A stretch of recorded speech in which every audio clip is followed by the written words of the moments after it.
Speaker is Dr. Priyanka Gandhi. Is she there? Yeah. Artificial Intelligence and Biomarkers, Future of Diabetic Eye Clinic.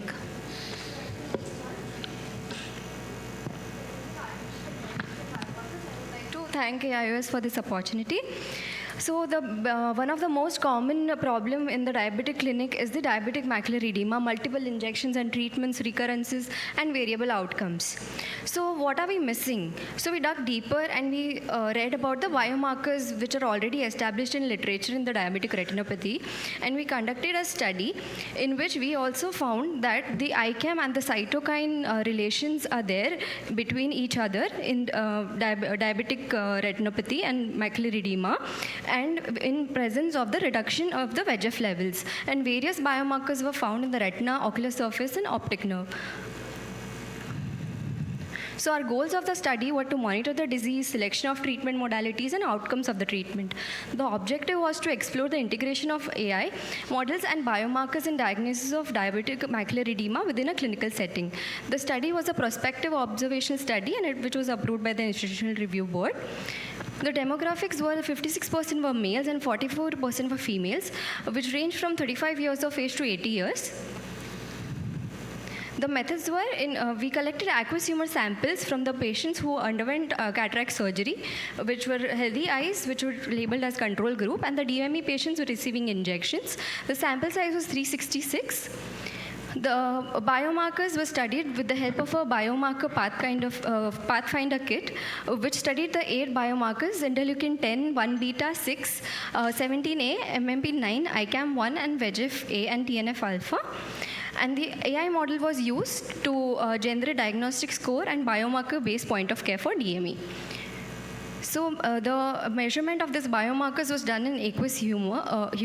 The aqueous samples was collected, and the sample was mixed with the buffer and instilled in the cartridge of the biomarker kit, and which was then run into the machine to generate the biomarker profile. So here's a video showing the same. We stored the aqueous as minus 80 degrees. From here, I'm putting the buffer in the plain vial, and then adding the sample to it.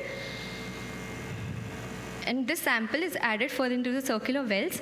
At a time, 32 samples can be tested in one cartridge. And the wash buffer is added in the horizontal wells, and then that is run in the machine, and it generates the biomarker profile. So then this data was inculcated in the AI work model. We tested random various models, but out of which random forest was the most accurate one, which helped us to get the results. So it predicted 84.3% right results for the control group and 76% for the DME. The various biomarkers that AI model compared, in which we found that the IL-10 and 17A were reduced in DME patients while the rest of them were high.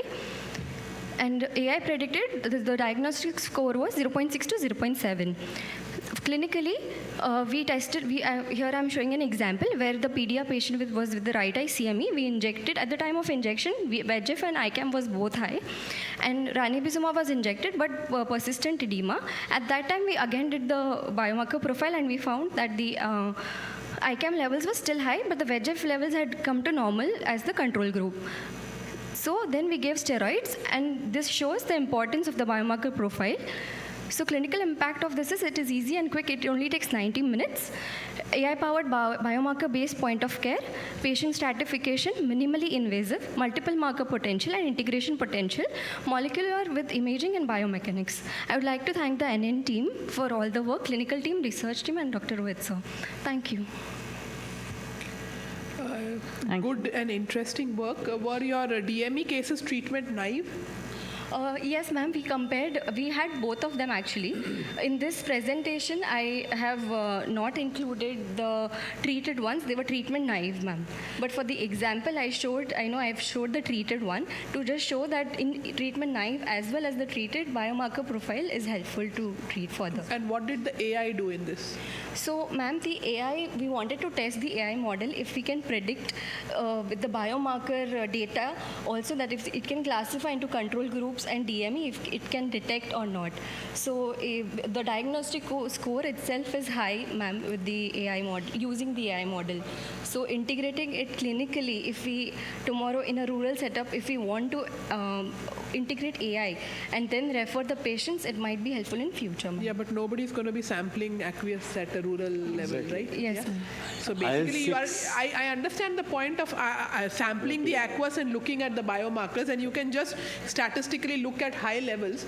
There doesn't seem to be much of an added role of AI, at least, unless it's going to look at the level of particular biomarkers and tell you either how much the macular edema is, like correlated to the OCT, central macular thickness, ma'am, or predict response to treatment. Yes, ma'am. So that is it is an ongoing study, ma'am, where we have integrated the OCT findings as well, and we have not presented it yet. There's an offshoot of this study. IL-6 and IL-17 are inflammatory biomarkers. So do you think that diabetic retinopathy is basically an inflammatory disease? So, sir, it's diabetic retinopathy, because we give multiple injections and we give anti-VEGF. So here we want to know what else is also playing a role. Here I've only compared ICAM and VEGF for simpler understanding, and due to lack of time, I did not show all the biomarkers that we tested.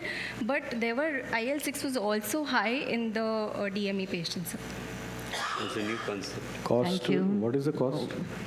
So, sir, for the test, it might cost up to 2,000 to 3,000 for the test. And for the machines, sir, we have the booth here, so they'll be they're launching at this conference, so that they'll be able to help more with the company. Congratulations, Priyanka. You just finished within stipulated time. Thank you. Okay. Thank you.